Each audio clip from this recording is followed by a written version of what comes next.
Bonjour chers amis, nous nous retrouvons ce dimanche matin pour méditer sur l'évangile selon saint Jean au chapitre 12. En ce temps-là, il y avait quelques Grecs parmi ceux qui étaient montés à Jérusalem pour adorer Dieu pendant la fête de la Pâque.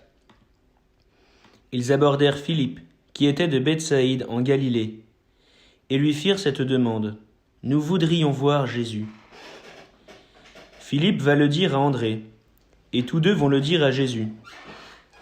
Alors Jésus leur déclare, « L'heure est venue où le Fils de l'homme doit être glorifié.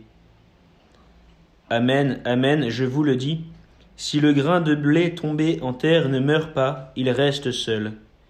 Mais s'il meurt, il porte beaucoup de fruits.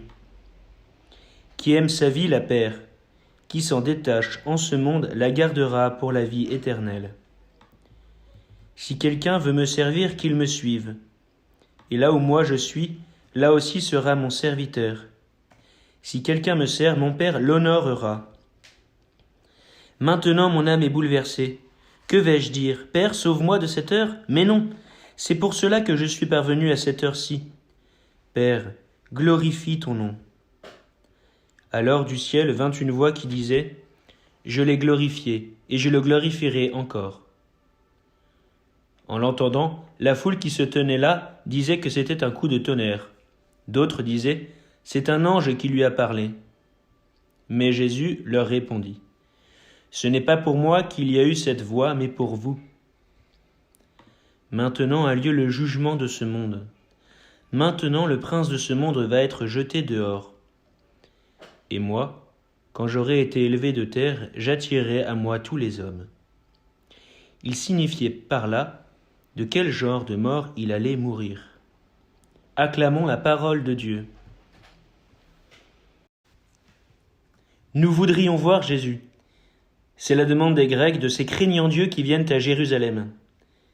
C'est aussi le désir des chrétiens, le désir de nos contemporains qui ne connaissent pas très bien le Christ, qui ne connaissent pas très bien l'Église, qui la fréquentent, mais qui y sont attirés.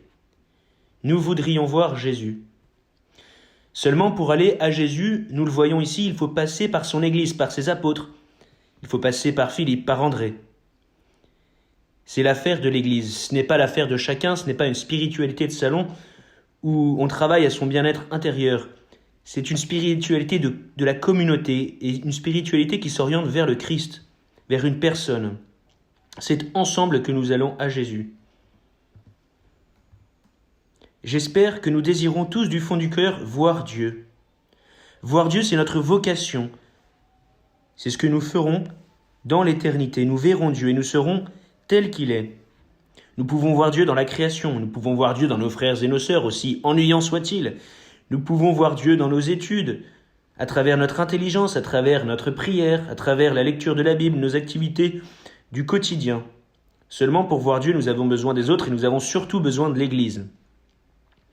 Ici, c'est Jésus qui se révèle, c'est même Dieu, le Père, qui révèle Jésus.